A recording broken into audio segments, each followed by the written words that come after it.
ஓம் ஸ்ரீ வராகி தாயே போற்றி. என் அன்பு குழந்தை, இன்று இரவுக்குள்ளாகவே இந்த பதிவை உன் கண்களில் காட்டிடணும்னு தான் நான் அவசரமாக உன்னை தேடி ஓடி வந்தேன். எதுக்காக தெரியுமா? இந்த பதிவை கேட்கும் நொடி முதலே உன் வாழ்க்கையில் எல்லாமே மாற ஆரம்பிச்சிடும். இத்தனை நாள் சங்கோடத்தோடு வாழ்ந்த உன் வாழ்க்கைங்கிறது இப்போது சந்தோஷமாக மாறும்படி செய்ய போகிறேன்.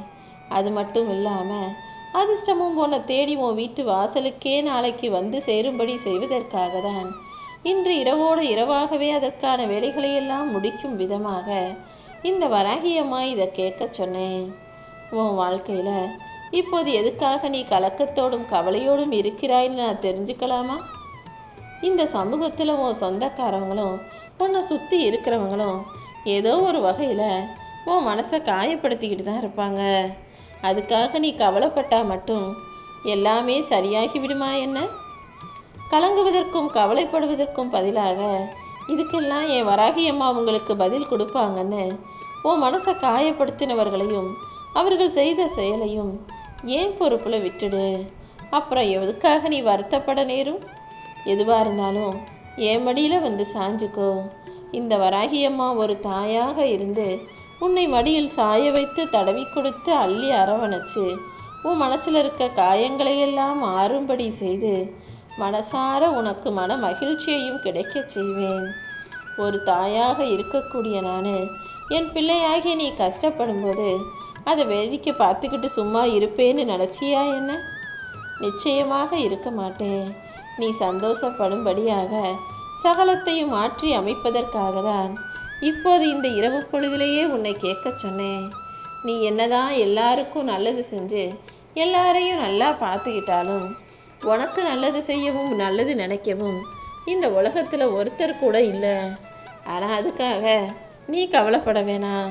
மனிதர்கள் கோடி கோடி பேர் சேர்ந்து உனக்கு செய்ய முடியாத நல்லதையும் நன்மைகளையும் இந்த வராகி அம்மா ஒற்றையாளாக உனக்கு செஞ்சு முடிப்பேன்.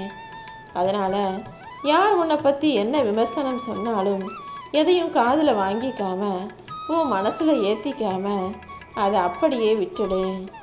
எப்போதுமே உன்னுடைய கவனமும் சிந்தனையும் நீ நினச்ச இலக்கை அடைவதில் மட்டும் இருந்ததுன்னா வெகு சீக்கிரமாகவே உன்னுடைய குறிக்கோளை நீ ஜெயிச்சிடுவாய் என் செல்லமே. எப்பவும் நீ எப்படி இருக்கணும் நான் சொன்னதை நீ மறந்துட்ட. மென்மையான வார்த்தைகளை பணிவாக பொறுமையாக பேசி கனிவான பார்வையோடும் அன்பான புன்னகையோடும் நீ இருந்தீனா உன் வாழ்க்கையில் உனக்கு நடக்க போகிறது எல்லாம் நல்லதாக இருக்கும்படி இந்த வராகியம்மா நான் பார்த்துக்குவேன். அது மட்டும் இல்லாமல் உன் வாழ்க்கையில் பல அதிசயங்களையும் அற்புதங்களையும் நிகழ்த்தி காட்டணும்னு ஆவலோடு காத்திருக்கும் இந்த வராகியம்மா நீ நினச்சதை விட உன் வாழ்க்கையை சிறப்பாய் மாற்றத்தான் போகிறேன். நான் சொன்னதையெல்லாம் நல்லா கவனிச்சதானே? இது வரைக்கும் நான் சொன்னதை நீ சரியாக பின்பற்று. அதே போல் இப்போது நான் சொல்ல போகிற சில விஷயங்களை நீ செய்யவே கூடாது. அவர்களை உன் வாழ்க்கையிலிருந்து முதல்ல ஒதுக்கி வை. அதாவது உன் கூடவே இருந்து உன் முன்னேற்றத்தை தடுக்கக்கூடிய இந்த 3 விஷயங்கள் என்னென்னு சொல்கிறேன். அதை செய்யக்கூடியவர்கள் யாராக இருந்தாலும் அவர்களை கவனமாக உன் வாழ்க்கையிலிருந்து அப்புறப்படுத்திவிடு.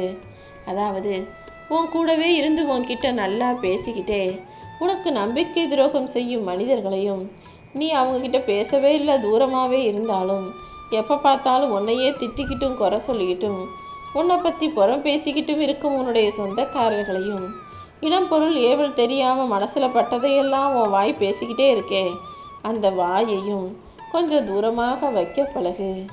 ஆமியன் செல்லமே. வெளியே இருக்கிறவங்களாவது உனக்கு கெடுதல் செய்கிறாங்க, துரோகம் நினைக்கிறாங்க, உன்னை பற்றி தப்பாக பேசுகிறாங்கன்றது பரவாயில்ல. ஆனால் உன் கூடவே இருக்கிற உன் வாயே கூட நீ என்ன யோசிக்கிறன்றதை அப்படியே வெளியில் கொட்டிடுது.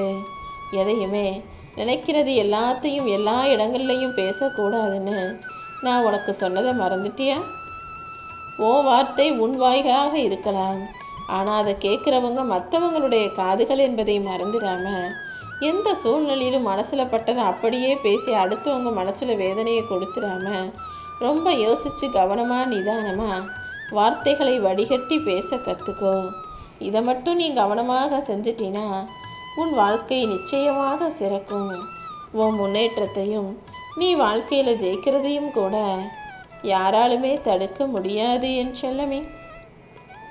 இந்த உலகத்தில் மற்றவங்கெல்லாம் நல்லா சிரித்து சந்தோஷமாக இருக்காங்க, நானும் சிரிப்பேன். ஆனால் என் கஷ்டம்லாம் தீரணும், கவலைகள் எல்லாம் போகணும், அப்படி எல்லா கஷ்டமும் தீர்ந்த பிறகு தான் நான் சிரிப்பேன்னு நீ முடிவெடுத்தினா உன் வாழ்க்கையில் கடைசி வரைக்கும் நீ சிரிக்கிறதையே மறந்துட வேண்டியது தான். ஏன்னா அப்படி முடிவெடுத்தவர்கள் யாருமே வாழ்க்கையில் கடைசி வரைக்கும் சிரிக்காமலேயே இந்த உலகத்தை விட்டு போயிட்டாங்கன்றது உனக்கு தெரியாதல்லவா? ஆம் என் செல்லமே. வாழ்க்கையில் கஷ்டம், நஷ்டம், பிரச்சனை, சோதனை, துக்கம்னு எவ்வளவு நோய் நொடி என்ன வந்தாலும் சிரிக்கிறவங்க மட்டும்தான் அதை சமாளிக்க முடியும். இல்லை நான் எல்லாமே சரியாகி தீர்ந்ததுக்கப்புறம் சமாளித்ததுக்கப்புறம் தான் சிரிப்பேன்னு நினச்சிங்கன்னா கடைசி வரைக்கும் அது சரியாகாது, சிரிக்கவும் முடியாது. மனசில் கவலைகள் இருக்க தான் செய்யும், வாழ்க்கையில் பிரச்சனைகள் இருக்க தான் செய்யும். அதெல்லாம் பெருசாக நினைக்காம, அதுக்கெல்லாம் முக்கியத்துவம் கொடுக்காம, எப்போவுமே மகிழ்ச்சியாக சிரிச்சுக்கிட்டே எல்லார்கிட்டையும் பேசிக்கிட்டே கடந்து போகணும். அதை விட்டுட்டு யாராவது நல்லா இருக்கியான்னு கேட்டால் நான் எங்கே நல்லா இருக்கேன், எனக்கே ஒரே கஷ்டமும் கவலையும் பிரச்சனையாக இருக்குன்னு புலம்பக்கூடாது. எவ்வளவு கஷ்டம் இருந்தாலும் என்ன பிரச்சனை இருந்தாலும் சிரிச்சுக்கிட்டே நான் நல்லா இருக்கேன், சந்தோஷமாக இருக்கேன்னு சொல்லக்கூடிய அந்த வார்த்தைகள் இந்த பிரபஞ்சத்தின் மூலமாக ஈர்க்கப்பட்டு அது உன் வாழ்க்கையிலேயே அப்படியே நடக்கும்படி என்னால் செய்ய முடியும்.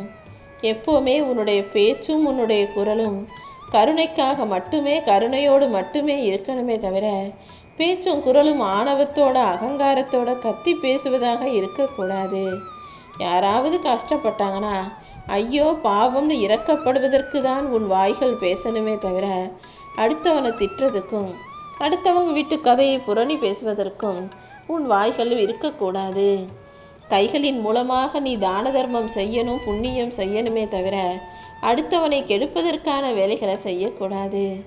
அதே போல உன் மனசும் கூட உண்மைக்காக மட்டும்தான் பயன்படணும், நேர்மையாக மட்டும்தான் இருக்கணுமே தவிர அடுத்தவனை பழி வாங்கிறதுக்கும் அடுத்தவனை கெடுக்கிறதுக்கும் உன் மனசு யோசிக்காத அளவுக்கு நடந்துக்கோ. உன் இதயமும் எப்போதும் அன்பு நிறைஞ்சதாக இருக்கும்படி பார்த்துக்கோ. இப்படி உன்னுடைய குரலும் பேச்சும் கைகளும் மனசும் இதயமும் என எல்லாமே நல்லதாக நேர்மறையானதாக இருக்கும் பட்சத்தில் யார் மூலமாகவும் எந்த வகையிலும் எந்த விதத்திலும் நீ கஷ்டப்படும்படி நான் விட்டு வைக்க மாட்டேன். என்ன நடந்தாலும் எது நடந்தாலும் நீ கோபப்படக்கூடாது. பொறுமையாக அந்த சூழ்நிலையை சமாளிக்க கற்றுக்கணும். ஏன்னா நீ கோபப்படும் போதெல்லாம் உனக்கு எதிரில் இருக்கக்கூடிய எதிரி தான் ஜெயிச்சுட்டு போயிடுவான். நீ கோபப்பட்டதாலேயே உனக்கு தோல்வி கிடைச்சிடும்.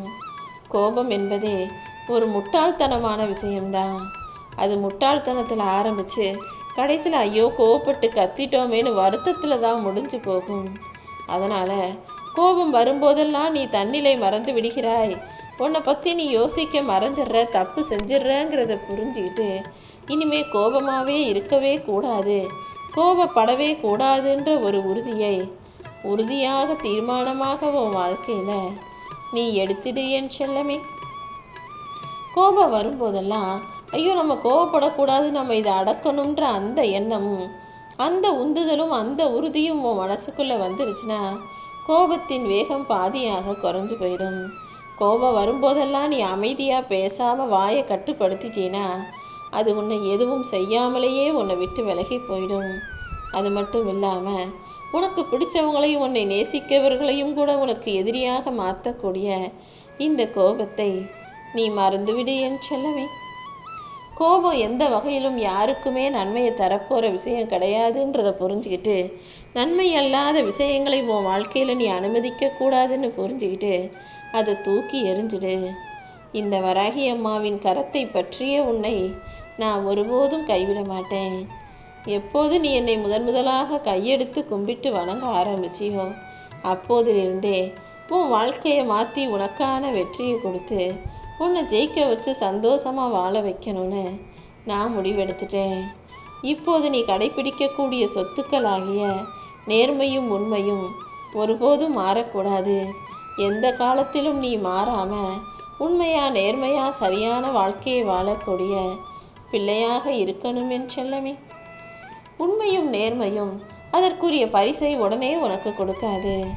ஆனால் காலம் செல்ல செல்ல அது எவ்வளவு பெரிய விஷயம், அதன் மகத்துவம் என்னங்கிறது நிச்சயமாக உனக்கு புரிய வரும். அடுத்தவங்களுக்கு அள்ளி அள்ளி கொடுத்து உதவி செஞ்சு நீ ஏழையானாலும் கூட எனக்கு கவலை இல்லை, அது தப்பும் கிடையாது. ஆனால் ஒருபோதும் அடுத்தவங்களுடைய பிடுங்கி ஏமாற்றி அடுத்தவனை முட்டாளாக்கி அவனோட காசை வச்சு நீ பணக்காரனாகணும்னு நினைக்காத. ஏன்னா நீ செஞ்ச தானமும் தர்மமும் நிச்சயமாக உன் வாழ்க்கையும் வசதியையும் உயர்த்தும், உன்னை கைவிடாது.